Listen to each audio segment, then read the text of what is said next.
তো আজকে বাসে আসলাম ঢাকা যাবো বলে, এখানে স্টেশনে গন্ডগোল দেখছি, ট্রেন যাবে না, ওদের ধর্মঘট, বেতন ভাতা কি ব্যবসায় সমস্যা এরকম এতটুকুন শুনে এবং যাওয়ার জন্য অপেক্ষা করছে। আপনি কি বলেন? আমি এখানে রাজশাহীতে চাকরি করি। আমি যাব দেশের বাড়িতে সিরাজগঞ্জে। আইসি থেকে এরকম ট্রেন নাই। আমার সাথে আরও অনেক যাত্রী আছে, তাদেরও একই অবস্থা।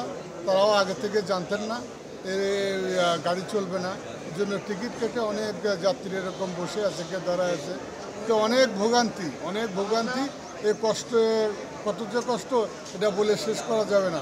এটা কর্তৃপক্ষের এটা দেখা উচিত।